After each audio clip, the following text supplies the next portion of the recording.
So, the person I asked to leave tonight, I met in the jail. One of three ladies that brought the meeting into the jail when I was in there. And without that meeting, I probably wouldn't be where I am today. This lady came in and gave me a lot of hope, and always had amazing shoes. With that, I give you Chrissy.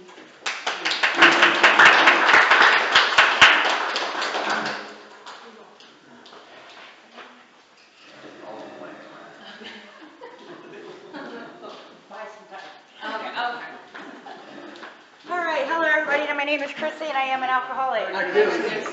My sobriety date is September 28th of 2018. And so they asked me to tell you what it was like, what happened, and what it's like now. And so growing up, I come from a pretty dysfunctional family. Both of my parents have drug and alcohol issues. I was my dad was never really in my life. My mom did the best with what she knew how. And so we moved around a lot. I think I went through probably 4 different stepdads growing up. I don't really recall going to a school for a full year until my 7th grade year. I did finish my 7th through, until I quit school, Van Wert High School, Van Wert from 7th to, I quit my sophomore year, went back, quit my junior year, went back, quit my senior year, 21 days before I graduated. So growing up, I really, just thought that, stealing and, drugs and stuff was just like a normal part of life. It's what I was exposed to, and I just really didn't know any different until I got old enough to know that it ultimately became a choice of my own. So I do have drugs in my story, so hopefully I don't offend anybody, but at the age of 12 I started stealing. Stealing is, I believe, where my addiction really took place. It just gave me a thrill. So I started stealing. I started smoking marijuana, drinking alcohol. And, growing up, I think fear started at a very young age. I started, wondering, what I could do as a child to make my parents stop using drugs, what I could do as a child, to make my parents love me more. I think it created a fear that I was just never good enough. And so I always wondered, what I could do to be a little bit better, what I could do to fit in a little bit more. And so when I started drinking alcohol and stuff, it made me feel like, I fit in, and I had a lot of friends. My mom decided that if I was going to smoke marijuana and drink alcohol, that I needed to do it at home with them, so I was safe. At the point in time, I thought that was really pretty cool, and my house became the good hangout on the weekends. I had a lot of friends and stuff, and everybody wanted to come over and hang out, and so that's really where my road of destruction began. And I didn't realize it, at that age, because when you look up to your parents, that's who guides you and stuff. And so throughout the years, alcohol, I think I was probably 16 or 17, the first time I tried cocaine. Cocaine led to Percocets, Percocets led to Oxycontins, Oxycontins led to heroin, and I fought a heroin battle for a very, very long time. It took me, I have been to prison 4 times. I have a couple of treatment centers, a couple of near-death overdoses, and throughout my time, my first charges I caught, I was 24, and I went to jail. I sat in jail for 12 days, and it wasn't long enough, but at that point in time, it was whatever I could do to just get out of jail. I just wanted to get out, and I was, going to do the next right thing. Well, I got out of jail. I got out on an OR bond, and I ended up getting pregnant.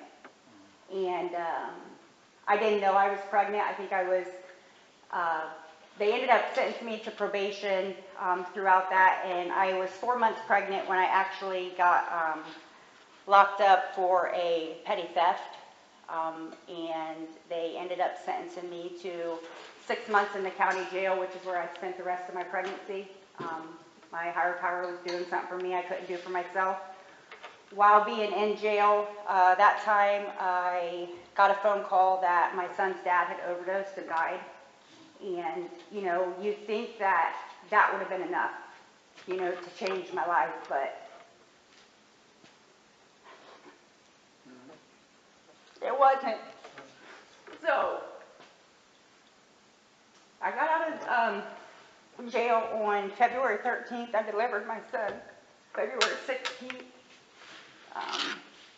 He come out healthy. He was 3 months old when I ended up losing custody of him. And I went to the Worth Center, and I finished the program, and I talked the talk, and, you know, all that good stuff, and really thought, you know, that I was going to come out and I was going to change my life. When you, I don't know if you're familiar with the Worth Center, but when you go there, you come back out and you go back in front of the judge from the sentencing county, and you tell them what you learned and what you're going to do with your life. And backtrack a little bit, before I went to, like, all them times that I sat in jail and stuff, you know, Joni and the people would come into the jail, and, you know, I really wanted, you know, what they had, and told myself every time they walked in them doors that I was going to get out and I was going to come to these meetings and I was going to do it, but unfortunately when I walked out them doors, my disease was still there, and I wasn't willing to go to any lengths to get what they had. So I went back in front of that judge, and I told him how I changed my life and all these great things that I learned in the Worth Center. And 10 days later, I picked up alcohol, because I was a firm believer that alcohol wasn't my problem. So I picked up alcohol, and it led me right back to heroin, and I overdosed, and I was left in Marathon parking lot in Salina for dead. And the ambulance, I woke up in the back of a squad, strapped down from head to toe with an IV in my neck, and I went to the hospital, and of course, you know, I was on probation. I just went in front of the judge and told him how I was going to change my life, and he ended up sending me to prison. And so I went to prison my first term for 16 months. Went into prison with the mindset I was just going to do my time and get it done. I went into prison. I got addicted to psych meds. I was taking everybody else's medication so I could just, you know, sleep my time, pass it away. I got out after them 16 months, and I had no probation or anything. And I came back out to the same people, places, and things. And I ended up going right back to the same lifestyle that led me to prison in the first place. And so I ended up getting some more charges. My charges mostly are trafficking and drugs. Later down the line, they got a little bit more, you know, I was doing things I shouldn't have been doing to get money. And so anyways, I went back to prison for the second time. That time in prison, I wanted something different, and I chased it a little bit. You know, I would go to meetings and stuff like that. Now, let me just go back a little bit. My first prison number, you get an opportunity after your last 6 months, you can go to a halfway house. And so I did. I TC'd out. I went to a halfway house in Columbus. And hustling was also an addiction that I had. And so money was a trigger for me. And, you know, I didn't really realize, like, all of these things then that I know today, because I really wasn't willing to invest any time in getting myself better. So I went to that halfway house and signed up for college because I was going to be a drug and alcohol counselor. And I got that lump sum of money, and I went and found the dope boy. And I ended up going into Walmart, and I stole, and I fought some security guards on the way out, and they got me for attempted robbery, and kicked me out of the halfway house and sent me back to prison. So I did go finish my term. I only had like 89 days left at that point in time, so the the term says you can do it standing on your head was the mindset that I went in with. Like, I'm just going to get this time done. I'm going to go back to Mercer County. They're not going to have anything on me. You know, I can go about living my life. So the next time around, I went to prison, and I did chase it a little bit. I went to meetings. I got into a recovery dorm, and when I did my time, and I did not judicial, because I still played the victim mindset, and I said Mercer County's got it out for me. If I go back out there on probation, they're just going to violate me because they don't like me, and just all them crazy things that you play as a victim, that, you know. And so I did all my time, and I came out and went back to the same people, places, and things. And for me, that was my family. You know, my mom, my dad, my brothers, my sisters. It was really foreign to me when people told me that I had to change my people, places, and things, because I couldn't understand how you could do that when it's your mom or your dad. So I made it for about a year, and I became what you call like a dry drunk. Like, I just didn't pick up the drugs or the alcohol. But I was miserable, and I, you know, just thought that, you know, I was going to get out and I was going to show my family how to stay clean, and I was going to do all these things, and I just surrounded myself with the wrong people again, and eventually, you know, I picked up again, and my last prison number, not only was it trafficking, I had credit card charges on there, some theft charges. You know, my addiction was just taking me further and further down. I was stealing from people, and so my last prison number, I was in a relationship when I went to prison, and when I went in there, so the prison number before my last, sorry, I'm kind of a little bit all over the place, but so when I told you that I had a hustling addiction, when I went into prison and I got into that recovery dorm and all that, I did not pick up psych meds in there. I didn't pick up any drugs in there, but I lived on state pay, which is $17 a month, and they took child support out of that, so I lived on about $7 or $8 a month, and couldn't really buy my hygiene and stuff that I needed in there. So I got the best job that you could get, and I was a porter in the hole, which was a really good job if you were a hustler, because you could take packages back into the hole to the ladies that were in there, and they put money on your books and stuff like that. And so that's what I did.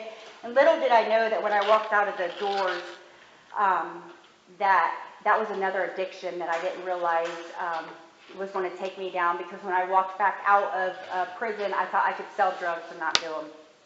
And for an addict, an alcoholic like me, that doesn't work. So I got out, and like I said, I went around the same people, places, and things. So my last prison number that they finally gave me, you know, I had some credit card charges and stuff on there. I could just see my addiction just spiraling me down, you know, and I went into prison that time. Of course, I spent some time in jail, and, you know, I went to all the meetings and stuff, and, you know, I finally surrendered my life to my higher power, which I choose to call God, inside prison. And so I was in a relationship, and it ended up not working out and stuff, and so I just gave my life to the Lord. That heartbreak turned me to the Lord, and I just said, you know, whatever it is, for the reason I'm here for the 4th time, just let me get it this time. I don't know what it is, but I want it. And so I went to meetings and stuff in there. I wasn't really comfortable or really familiar with, you know, like working my steps or anything like that. So I stuck with the winners inside prison. The last time that I was there, I went to meetings. I applied myself to everything that I could. I really wasn't eligible for any like extensive programs or anything they have in there, because I didn't have enough time. So I ended up filing a judicial. And that's when I just knew that, you know, if I did the next right thing, that I didn't have to play a victim to Mercer County anymore. So I did file a judicial. They brought me back on January 16th of, I want to say, was it 2018? So anyways, I came back into the jail, and I was there on a judicial, and when I walked inside of the jail into the booking department, they handed me some paperwork where they had indicted me on 3 more felony charges, an F3, 4, and 5. And at that point in time, I had already given my life to my higher power, and so I just knew, like, wherever I was going to go is where I was meant to go, and I just accepted the fact. And so I ended up going into court, and they did offer me treatment. They did give me my judicial on that, and they offered me treatment on my new charges. I went to Women's Recovery in Xenia. I also struggle with like codependency and boundaries and, you know, all of them things. And so when I went into treatment a lot in women's recovery, that's what I worked on. Like all these times that I was on probation and stuff, and I just applied for college, and in that they ask you like all of your charges and what you got charged with, you know, and so I had to go back through and dig all that up, and I was looking at all of my charges that I have, and little did I know that Mercer County actually gave me probation on all of my cases except for one. They straight sent me to prison. I just violated them. Like I just, you know, like they were giving me opportunities that I was just throwing away, and I was just like, wow. So I just thought that was pretty ironic that they actually did see something in me before I could ever see something in myself. I just didn't give it an opportunity. So when I came out of prison this last time, I came into these rooms. I went to Women's Recovery. I went to the House of Hope, and I just dove in to the rooms. Whatever meeting I could get to in AA, like I didn't care. I just wanted something, you know, like, and I just found, I found home in AA, and it took me a while inside this program to actually admit that I was an alcoholic, because I didn't think that alcohol was my problem. But when I started working my steps and stuff, and I went back on it, I picked up alcohol before I overdosed because I thought I could drink. And so I am a firm believer today that if I pick up a drink or a drug, I will be back at square one if I'm lucky enough. And so I dove into this program, and I had the opportunity to, so when I was in treatment, so all them times that probation told me, you can't talk to your mom, you can't talk to your dad, you can't talk to this person, you can't talk to that person, I was really rebellious, and the more you told me no, the more I tried to sneak around and do it. And so when I went to Women's Recovery, it was really cool because when I filled out my visitation list and I was talking to my caseworker and stuff, she's like, yeah, you can put your mom on there. You can put anybody on there you want to. And I'm like, what? They're not taking my mom from me, you know? And so I did that. And so the more I was in that program, the only thing that they asked me to do was, like, if my mom came to visit me, and my mom did only come to Women's Recovery one time and visit me, and that was just because I started to pick up on things that, you know, like boundaries. And they just asked me that when you get a 10-minute phone call in there, and when I first got in there, like the whole 10 minutes that I'm on the phone, I'm like calling my mom, and you know, she's telling me all this crazy stuff that's happening back at home, and you know, I'm just like, you know, good Lord, like, love you too, bye, you know. And so eventually, before I left that program, I was using 3 minutes to call my mom, tell her I loved her, I was thinking about her, you know, and then I used the other 7 minutes to call my people around that I could get rides to meetings, you know, to go to meetings and stuff, because we had to use that part of that 10 minutes, you know, to get, you know, our recovery too. They were teaching me the importance, you know, of using my time wisely. So anyways, my mom came to visit me one time, and the only thing that they asked me to do is that when she left is they wanted me to reflect on it and see how I felt. And so unfortunately, my mom and my sister came to Women's Recovery to see me, and they were both high. And we sat out in the yard, and when they left, you know, I filled out my paperwork and stuff, and they did ask me, like, if you feel like you're going to get high or, you know, whatever, I had to make an escape plan and what I would do, you know. And so I started to reflect on that, and, you know, it gave me two choices. Either one, I was going to try to change them, or two, I was going to get high with them. And I didn't want to do either, and I knew that I couldn't do either. So I never had my mom come visit me again. So when I went to the House of Hope, my probation officer, she was a real stickler on me at first when I first came home, and I know why today, because she was afraid I was going to give them what I always gave them, you know, and that was manipulating and lying and cheating the system and doing whatever I could do to do what I wanted to do, thinking that I was going to get away with it. And so I could only have phone calls with my mom when I was at the House of Hope. And I eventually became okay with that. And so then I dove into this program, and you know, the first couple holidays and stuff that I had at the House of Hope,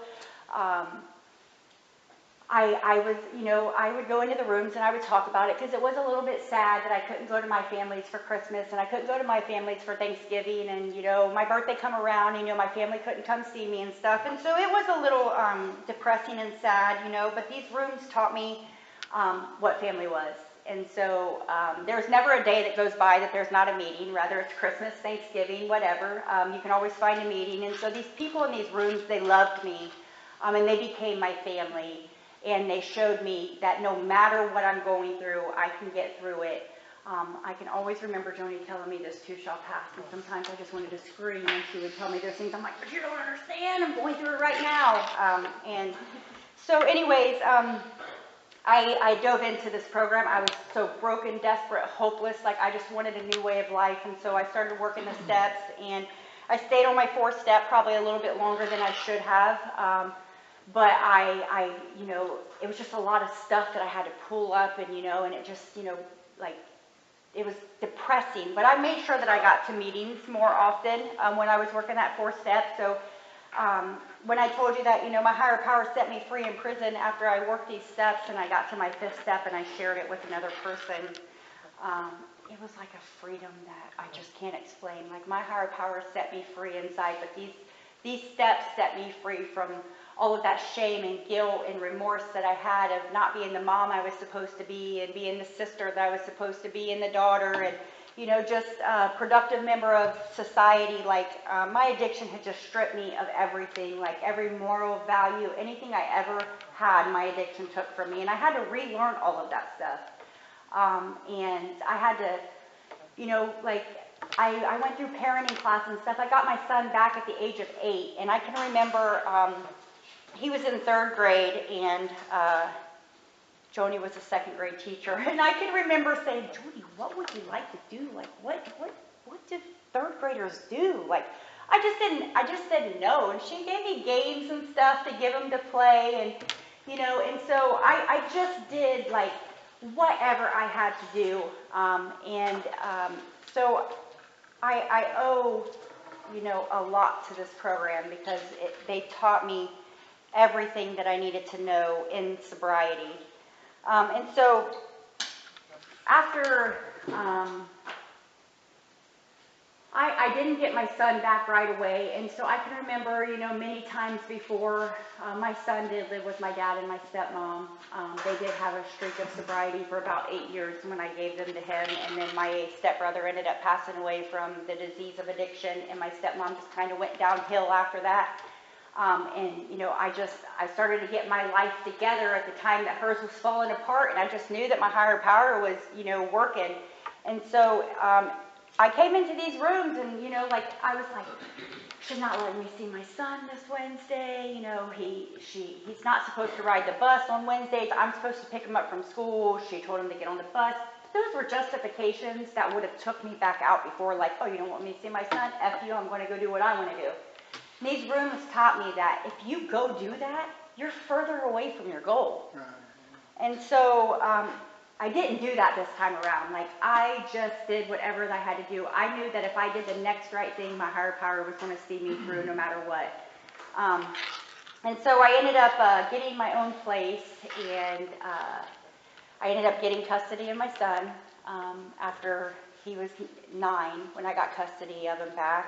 I ended up getting a job at the orchard tree, and I'm going to tell you what, my whole life growing up, I thought I was the clumsiest, klutziest person ever, and when Tommy told me, he was my peer recovery coach, he told me, go apply at the orchard tree, we're hiring right now, and I'm like, I cannot be a server, dude, I'll be dropping trays, and like, I created a fear that I was never going to be good enough to do anything like that. And so, you know what, I became a waitress, and like, I was like the best waitress ever. Like, they told me they could never believe that I'd never waitressed before, and I'm like, what, seriously? So, but, you know, like, I just started giving life a chance, and so I did, get a job as a waitress at the Orchard Tree. I got my own place. I was able to get my driver's license back, and I worked for a car, and just like everything just started to come together. And I opened a checking account, and I didn't have to write bad checks to get money. Like I have a checking account that's in good standing today. And a lot of times, like I just find a lot of gratitude, and I know that you guys will understand me when you say you can actually pay your bills on time, dude. That's like a blessing for me, because at one point in time, dude, I'm like, calling churches and, robbing people to pay my bills and stuff. I'm like, can you help me? And today I have the ability to do them things. And so this program gave me my life back. And every day is not easy, and I still struggle, and I'm going through some things right now, which made it really hard to get up here, because I like to give my story when I'm a little bit more spiritually fit, but I know that this is a family disease, and I think the hardest part about it is to watch my 14-year-old follow my footsteps.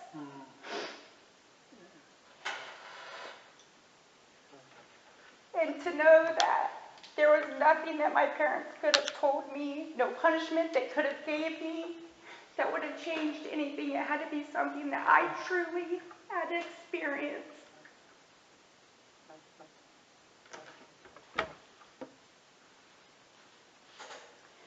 And so all I know today is that this program gave me hope, and I know that this program will be here if it's something that, he needs.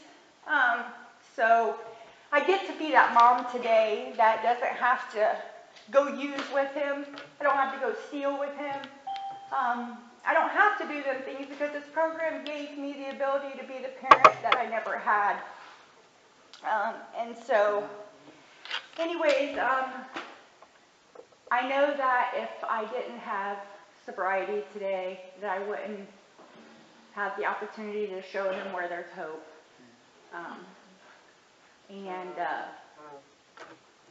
I can only do the best that I can. I can't change anybody, but I can sure show them the way. So, yeah, so I am a peer recovery coach. I'm getting ready to go to Wright State to get a major in psychology. And if you would have asked me 7 years ago, I would have never dreamed my life to be where it is today. And I live one day at a time, sometimes 1 minute at a time. And I know that as long as I keep doing the next right thing, that I have abundant blessings in store. And so, yeah, I just want to tell you guys that, no matter where you've been or what you're going through, picking up is not going to make it better. And I'm grateful that I know that today.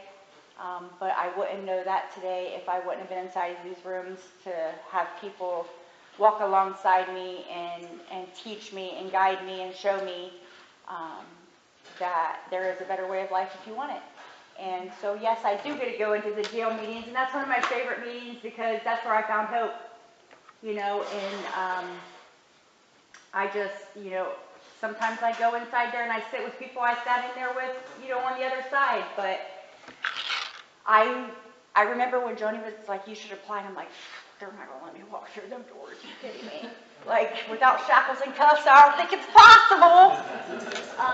And guess what, even better than that, I get to walk through them today without having to worry about not getting back out, So, yeah, this program's given me life, and I owe my life to this program. And if nobody's told you guys today, I love you, and I'm proud of you, and that's all I have. Thanks. Thanks, Chris.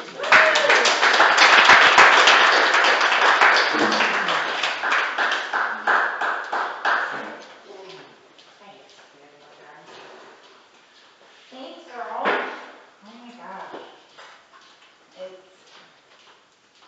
I'm grateful to have heard your story tonight, because I haven't seen my son since September, and he's gonna be 9 this year, going into 3rd grade. And I was just talking to somebody about this earlier, and it's like, you know, it could be over a year before I can see him again. I don't even know what he likes anymore. Like, last time I saw him, he still liked Pokemon, but like, I don't know if those are even so cool now. You know? Yeah. Okay, good. But, yeah, very relatable. I mean, that's my worst fear too, you know, it's like did not win the genetic lottery on either side by any stretch. His dad died drunk on a motorcycle. But it gives me that motivation to be, you know, he does have me left. And if I go back to where I was, he's not going to have a good mom. I'm not going to have any good experience to share with him or strength or hope.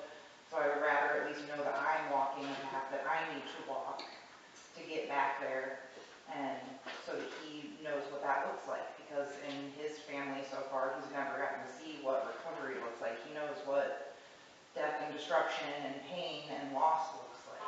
And, you know, I might be his only chance to see that there is another way. So, yeah, I really appreciate you coming and sharing. I love you. Welcome. Thank you. Love you too. Hey, I'm Joni, I'm an alcoholic. Hey, Joni. Hey, Sherry, you put on there shot. You said that Mercer County saw something in you before you saw something in yourself, and I have to agree with Mercer County. I saw something in you too. Yeah. And I'm seeing it today. That's exactly what I saw. Somebody that was using their story in such a powerful way. And, you know, I don't have to tell you, there's that other place for us, because it's super hard. Putting down the drink was so much easier than putting down my son.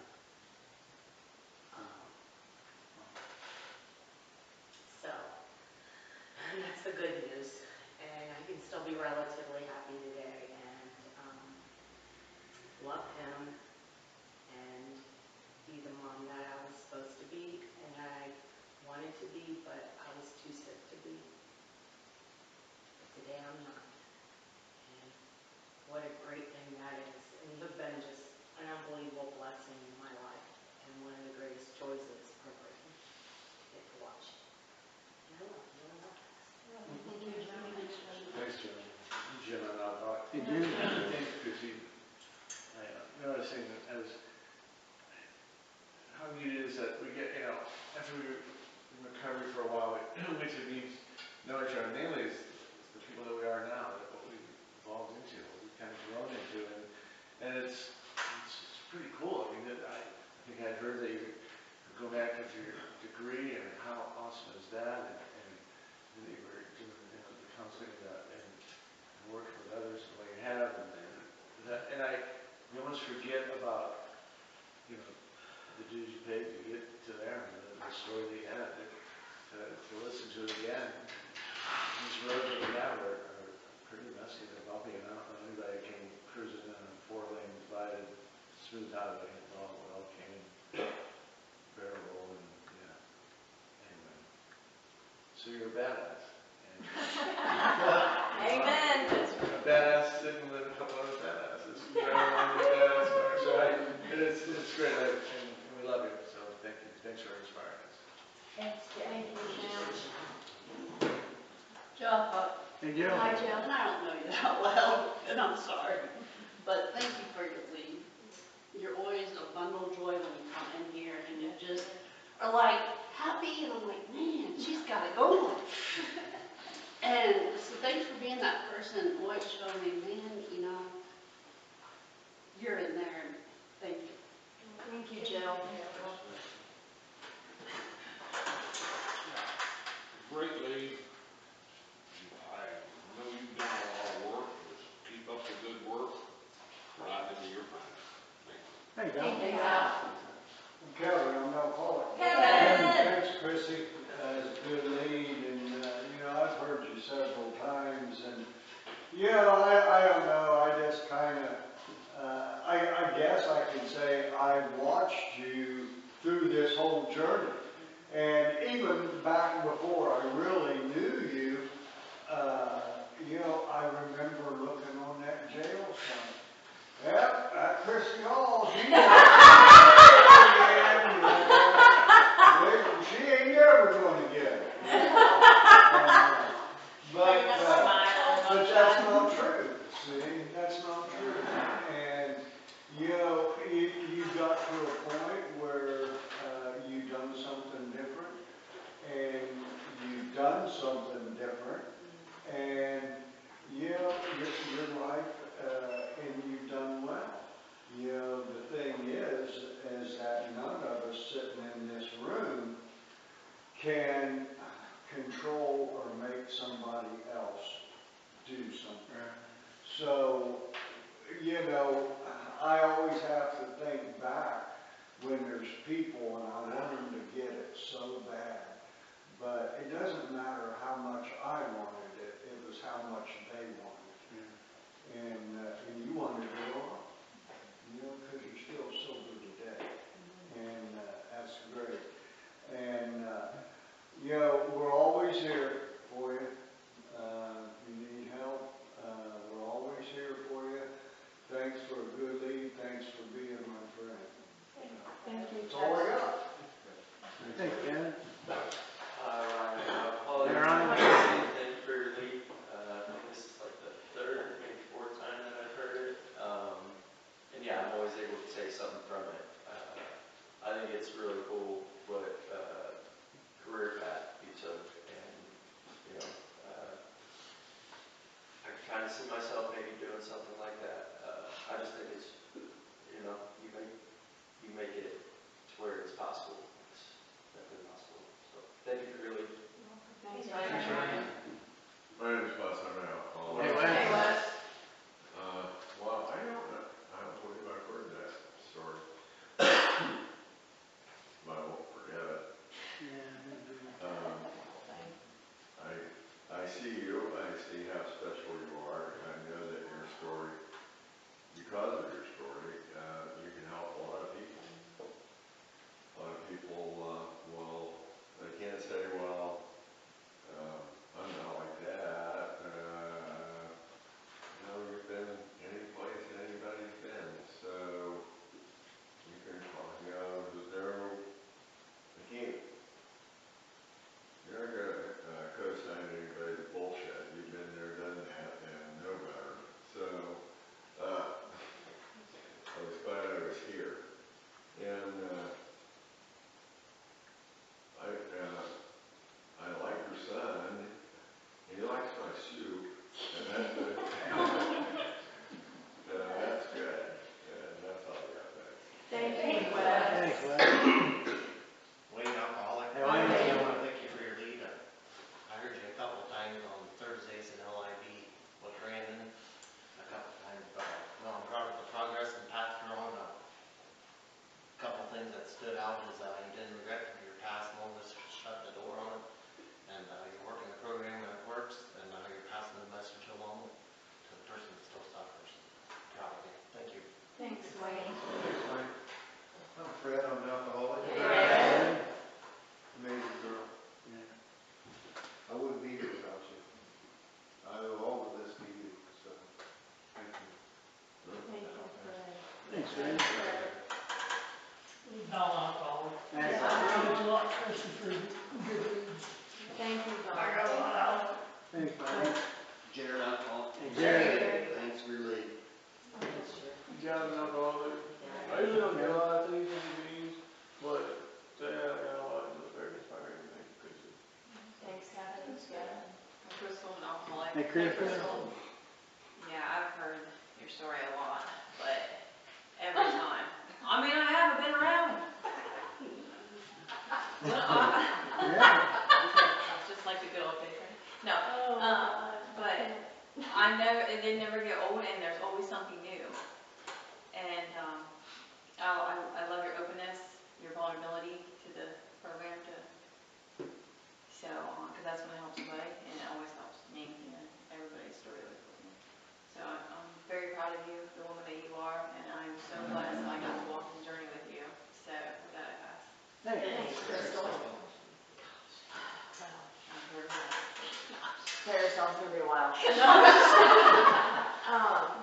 I just wanna say, I love you so much, and, you know, I've also heard your story a couple of times, but, you know, we just have so much in common, and, you know, I joke around all the time about how I want to be like you when I grow up, because even though I'm older than you, you know, you got first, and, you know, not only are you my best friend, but, you know, you are my peer recovery coach, and we get to walk this journey together hand in hand, and I know every time I'm around you, it just feels like home, for real, Chrissy, and, I just know that life is beautiful today, and I wouldn't want it any other way, and, you know, when it comes to your son, you know, it's hard, but, you know, sometimes I think to myself, like, even though our parents were the way that they were, we should have wanted to be better, but we still chose our own path, and so it's nothing that you're doing or not doing, you know, he's just at that age where he's just making his own choices, and like you said, the woman you are today, like, all you can do is guide him and show him that there is a different way, and ultimately it's going to be his choice, but you're a wonderful mother and a great friend, and you give so many people hope, and you're very inspirational, and I could not imagine my life without you in it today. I love you so much, and with that I pass. My name's Tom Alcoholic. That was a wonderful lead. I think I heard you one other time, so it sounded a little familiar, and I really appreciate it. You've hit a bottom like I could never imagine. I mean, I should have been there, but I never got caught. And I'm just glad that you survived it, and just keep coming back because you're an inspiration to many. Thanks. And you're a very beautiful lady. Well, thank you. And she's got mistresses. Oh, yeah, all of you. Is there anybody on the phone? This is my turn, Peter. Yes, I'm Sharon, we're talking about all. Hey, Sharon. Man, Chrissy, that was absolutely wonderful. You are such a blessing to all of us. Your story is so inspirational, like everybody else has said. And man, you have come so far. And, you know, being the example that you are to your son is the very best thing you can do right now. And you're an example for the rest of us. You're a true inspiration and a blessing. And I love you, dear. Love you too. Thank you, Thanks, Sharon. Sharon. Is there anyone else on the phone?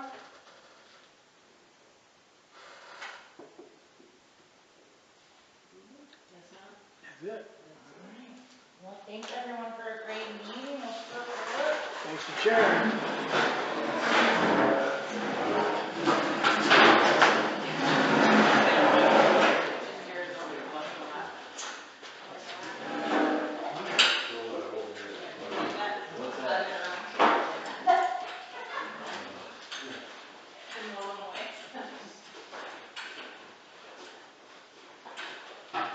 Take us out, please. Who keeps us sober? Our Father, who art in heaven, hallowed be thy name.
slide, but when you push it, Right. just Just like be careful how to stop. and push that. Are you sure? But kids, they don't never, they don't and then that's what happens down at the bottom, and then they stay open. Somebody will catch it. Man, Get in there and then everything is sweating.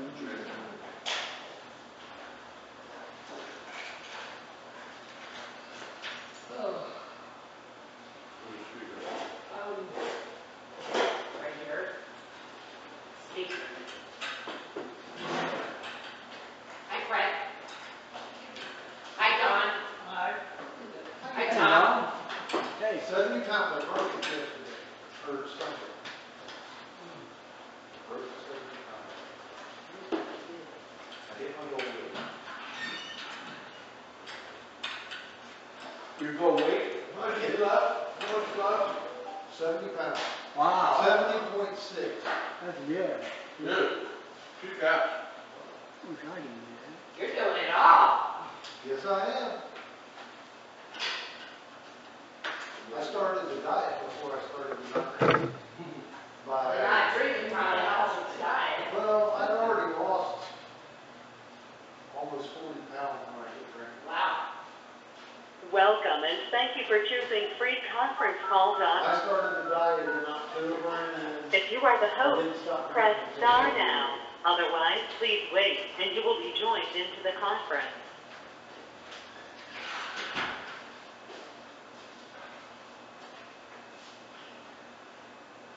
Please announce yourself. Recovery's here. No, I won't. Kiss my butt. That's it, right there.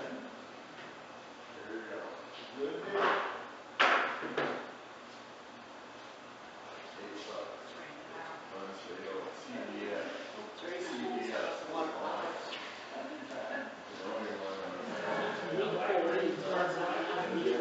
I came through a pretty good one on the way this morning. Yeah, when I was all working there, about 15 minutes ago, we're at solid down there. You're around there to give it to me. Yours by It was Bernard. about a second. Over by Bernard. No, but between here and Hadn't been that cheap for a while. No, I texted them That's marking up. last week. What? I mean, she was nice, but It was all the show, all the film, working film, it started letting loose, so I heard the lights were going, started more low. Next thing I knew, I couldn't get the equipment. They come down like that. I got to the end of the road, pulled up, went up to the road on 5 acres, and I started to get mud on the tires. And I was dressed very up, very back in the house.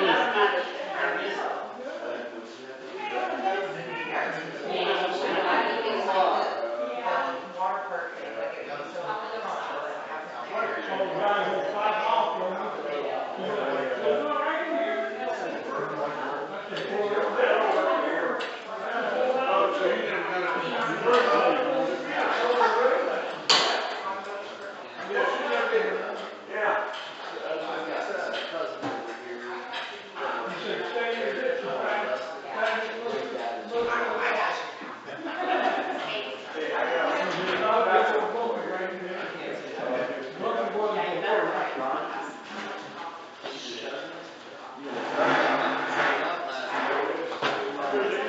Are you Chrissy giving a lead tonight? Can I record your lead? Thank you.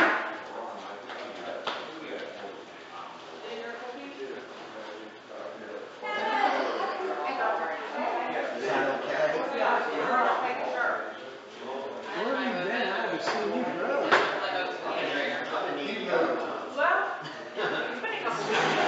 Okay, I guess a week. Buds are messing you up. I know. You okay?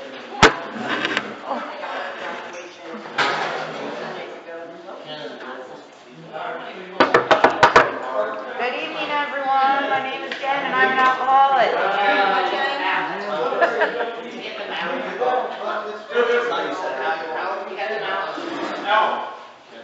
Hi.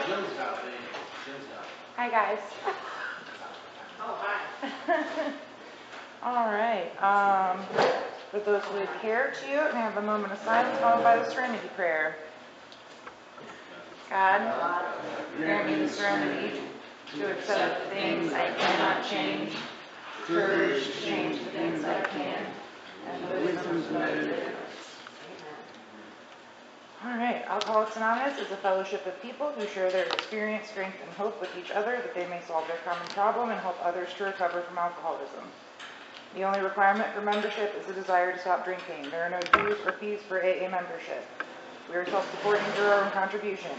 AA is not allied with any sect, denomination, politics, organization, or institution, does not wish to engage in any controversy, neither endorses nor opposes any causes. Our primary purpose is to stay sober and help other alcoholics to achieve sobriety. And I've asked for them to read how it works. Ryan, I'm an alcoholic. Hey, Ryan. How it works, rarely have we seen a person fail who has thoroughly followed our path. Those who do not recover are people who cannot or will not fully give themselves to this simple program. Usually men and women who are constitutionally incapable of being honest with themselves. They are such unfortunates. They are not at fault. They seem to have been born that way. They are naturally incapable of grasping and developing a manner of living which demands rigorous honesty. Their chances are less than average. There are those too who suffer from grave emotional and mental disorders, but many of them do recover if they have the capacity to be honest. Our stories disclose in a general way what we used to be like, what happened, and what we are like now. If you have decided you want what we have and are willing to go to any length to get it, then you're ready to take certain steps. At some of these we thought we could find an easier, softer way, but we could not. With all the earnestness at our command, we beg of you to be fearless and thorough from the very start. Some of us have tried to hold on to our old ways and the result is nil until we let go absolutely. Remember that we deal with alcohol, cunning, baffling, powerful. Without help, it is too much for us, but there is one who has all power. That one is God, and we find him now. Half measures availed us nothing. We stood at the turning point. We asked his protection and care with complete abandon. Here are the steps we took, which are suggested as a program of recovery. 1. We admitted we were powerless over alcohol, that our lives had become unmanageable. 2. Came to believe that a power greater than ourselves could restore us to sanity. 3. Made a decision to turn our will and our lives over to the care of God as we understood him. 4. Made a searching and fearless moral inventory of ourselves. 5. Admitted to God, to ourselves, and to another human being the exact nature of our wrongs. 6. We're entirely ready to have God remove all these defects of character. 7. Humbly asked him to remove our shortcomings. 8. Made a list of all persons we had harmed and became willing to make amends to them all. 9. Made direct amends to such people wherever possible, except when to do so would injure them or others. 10. Continued to take personal inventory when we were wrong, properly admitted it. 11. Sought through prayer and meditation to improve our conscious contact with God. If we understood him, praying only for knowledge of his will for us and the power to carry that out. 12. Having had a spiritual awakening as a result of these steps, we try to carry this message to alcoholics and to practice these principles in all our affairs. Many of us exclaim, what in order I can't go through with it? Do not be discouraged. No one among us has been able to maintain anything like perfect adherence to these principles. We are not saints. The point is that we are willing to grow along spiritual lines. The principles we have set down are guides to progress. We claim spiritual progress rather than spiritual perfection. Our description of the alcoholic, the chapter to the agnostic, and our personal adventures before and after make clear 3 pertinent ideas. A, that we were alcoholic and could not manage our own lives.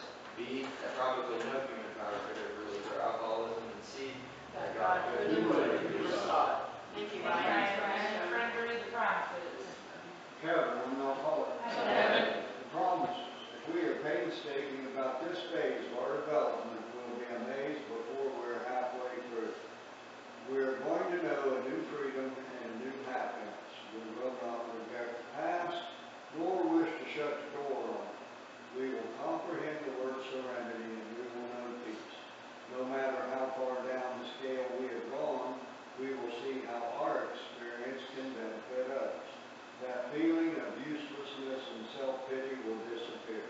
We will lose interest in selfish things and gain interest in our fellows.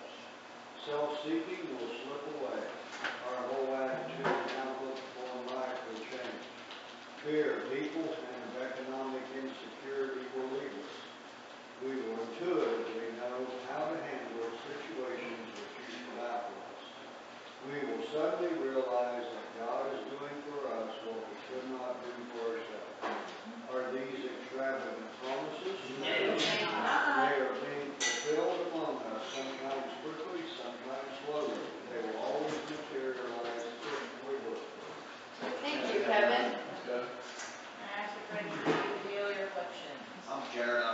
Hey, Jerry. June 29th, rippling effect. Having learned to live so happily, we show everyone else how. Yes, we of A did dream those dreams. How natural that was. Since most alcoholics are bankrupt idealists, so why shouldn't we share our way of life with everyone? 12 Steps, 12 Traditions, page 156. The great discovery of sobriety led me to feel the need to spread the good news to the world around me. Grandiose thoughts in my drinking days returned. Later I learned that concentrating on my own recovery was a full-time process. As I became a sober citizen in this world, I observed the rippling effect which, without any consequent effort on my part, reached any related facility or outside enterprise, without diverting me from my primary purpose of staying sober and helping other alcoholics to achieve sobriety. Thanks, Jerry. And I'm going to read the 24 hours.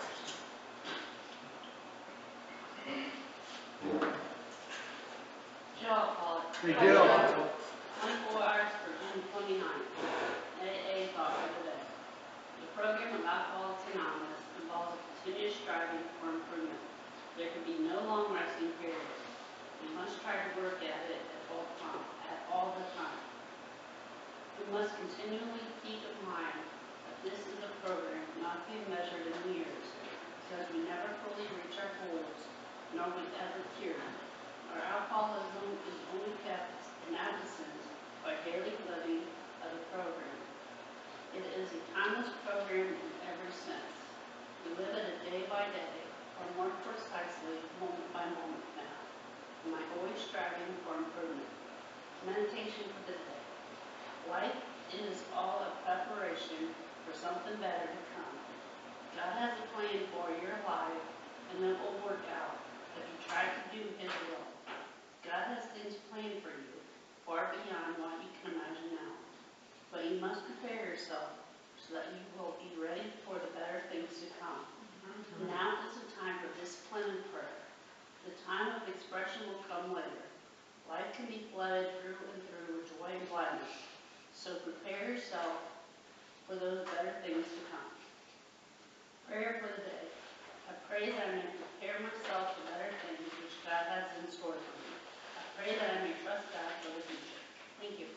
Thank you, Jill. And I'm going to ask your friend to read as well as you.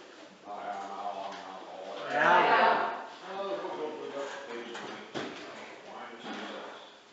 This is critical. Wine and respective problems are not to be the only ones that call for self-control. We must be careful. I discovered when we begin to achieve some measures of importance in material success. And most people have ever personal triumphs more than we have left that. We grant no success act of a wine which could never fail us to make us feel either blinded by high full self-confidence, we were apt to play the big shot. Now that we are in AA and sober, winning back the esteem of our friends and business associates, we find that we still need to exercise special rigor as an insurance against the dangers of the big shot is it. We can often check ourselves by remembering that we are today sober only by the grace of God and as may be. Having is far more than the best of ours. Thank you, Al. And I've asked your friend to do tokens. That's me, I'm Jim. Hey, Jim. We got these here tokens ready to give out to people for different lengths of sobriety. Beginning with a 24-hour token, anybody here for the first meeting, first meeting since last spring, would like to have a willingness corner 24-hour token. Right now, about 1 through 3 months. 4 through 7. 8 through 11 months. How about 1 year? How about a year thereafter? Does anybody have any times that they'd like to have recognized? Well, if you haven't had a drink today, give yourself a higher power. All right, thanks, Jim. Thank you. We have received literature and meeting schedules and look at costs.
New Bremen is August the 8th, the noon meal started at 11 and the hot pizza at 12, and they're gonna supply pizza, pop, and water.